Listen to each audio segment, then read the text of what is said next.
If you're trying to learn your key signatures, I'm going to show you two ways that you can learn that, both here on the website musictheory.net. So I've already gone to that page, and now I'm going to click on the Exercises tab at the top.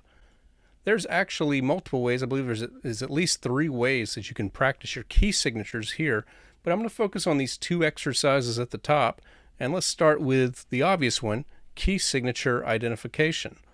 By the way, just as an aside, let me back up just for a moment. You'll see this mention of the Tenuto app. This is also very good. If you're on an iPhone or an iPad, this actually is a better experience if you go with that. But I'm just showing you the free website as it appears on your desktop. So going back into key signature identification, we could start playing the game, but probably should set it up first. So I'm going to go right here to this wrench, and you can play around with it. You can choose the number of clefs you want. Sometimes I'm picky about whether it's treble clef or bass clef, but in this particular exercise, I don't think it matters. You could do the grand staff, or you could do either one. You could do treble clef, bass clef. We'll make it interesting. We'll just keep it like that. I'm going to go back, and then I'm going to go to the key signatures, and right now it's set up for 1 flat and then 1 sharp up to 5 sharps. I'm not even sure if this is the default or if this is something it remembered from a previous setting. Either way, set this for the key signatures you want to work on. So, if you're just getting into key signatures, it's probably just 1 flat and 1 sharp. And then typically you'll get 2 sharps next. So why don't we just start with that for now? So you've got your 1 sharp, 2 sharps, 1 flat key. Let's go on. I would leave note names alone. You have other options that you can explore, but I'm just going to leave it with the default letters for now.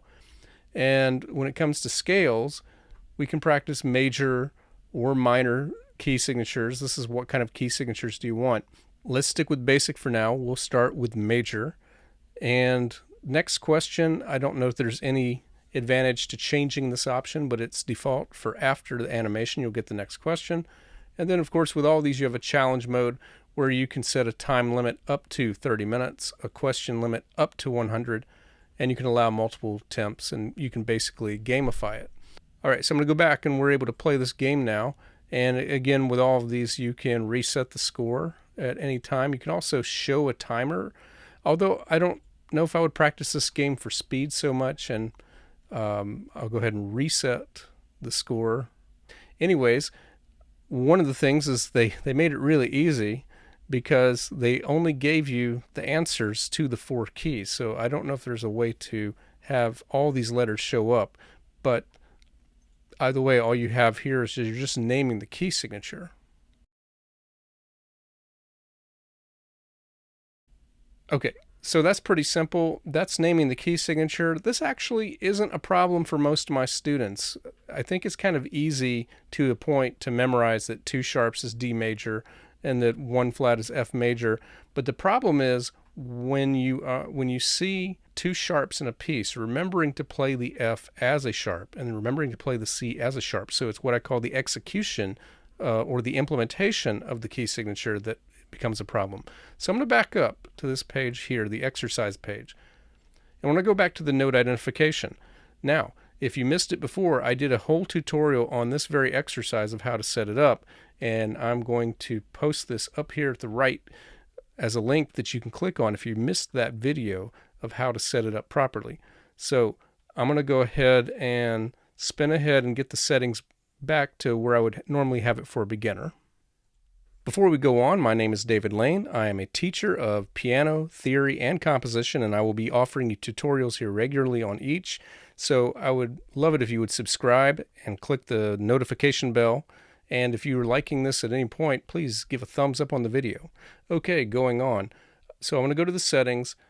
Again, this is how I had set it up in a previous video. We have the 2 clefs. We have a treble range from middle C to what would be called G5, G above the staff, and the bass clef range. It's going to go from your low G, your bottom line G, to middle C, keeping lines and spaces. We're keeping most of this the same.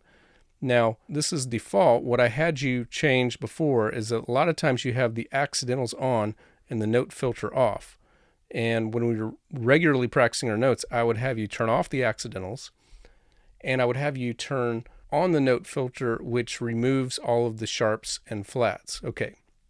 Well, we need to turn the note filter off because we want to have access to sharps and flats. We're going to work on our key signatures. So I'm going to go to the key signatures and we're going to select the same four: one flat, one sharp, two sharps, and now we are ready to go. Everything else is from previous settings. So now what happens is we start playing this game.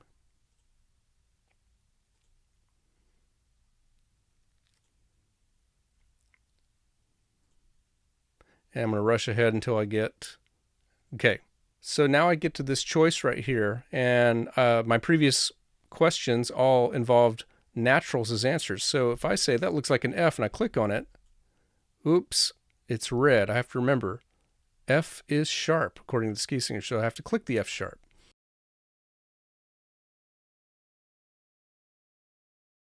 Okay, now once again, I have to remember F is sharp.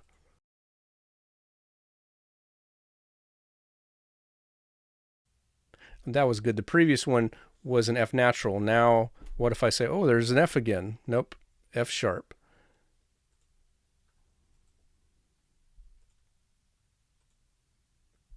And here we have the choice of a C, but remember it is C sharp. You can do this for speed. So again, I didn't reset the score on this one, but you certainly can. This is an exercise I would practice for accuracy. I would try to get it as well, but you can also try it for speed and just to plow through. And I might encourage you on this to actually try some key signatures that you haven't done yet. This will just go ahead. So let's say that these are the three you had done: F major, G major, D major. Well, maybe go up to 3 flats and 3 sharps, and then, go ahead and try that. And then you just have to kind of check, if you don't have the sharps memorized, just see if they line up. And if they don't, go on to the next one. And eventually you will come across ones that you have to remember. Okay, this is a bonus time here. I'm going to go ahead and show you the third way you can practice your key signatures on here, and that is to go to the staff construction, the keyboard construction.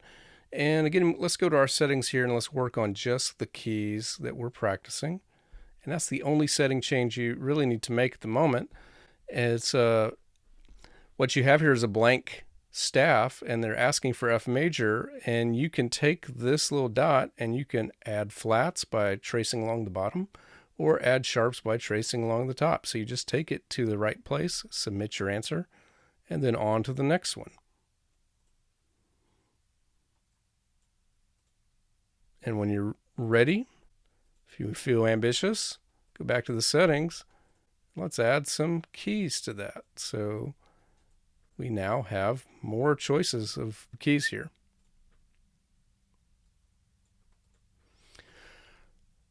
Okay, that's it. So that's actually 3 total ways that you can use musictheory.net, the exercises. Again, this is a free website. I highly recommend exploring it, but it's an inexpensive app that works really well on the iPhone and iPad.